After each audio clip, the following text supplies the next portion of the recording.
নিজে একটা কিছু করবেন, এটা কাউকে বলবেন না। বা নিজে একটা বাড়ি করবেন বা একটা গাড়ি করবেন বা আপনি এত টাকার মালিক, এটা আপনি জীবনে কাউকে বলতে যাবেন না।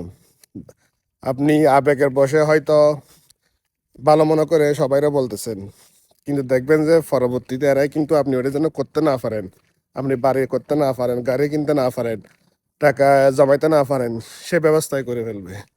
এই জন্য পৃথিবীতে অনেকের মনের কথা বলে অনেকের কাছে ধরা খাইছে। ঠিক আছে, মনের কথা কাউরে বলতে নাই। যেটা করবেন মনে রাখবেন, এবং যেটা করতে চাচ্ছেন সেটা যেন সফলভাবে করতে পারেন, ওই জন্য আল্লাহকে বলবেন। এছাড়া পৃথিবীতে কারো কাছে শেয়ার করবেন না। আপনি শেয়ার করছেন তো ধরা খাইছেন, যারা বলে একদম ফোন মারা খাইছেন।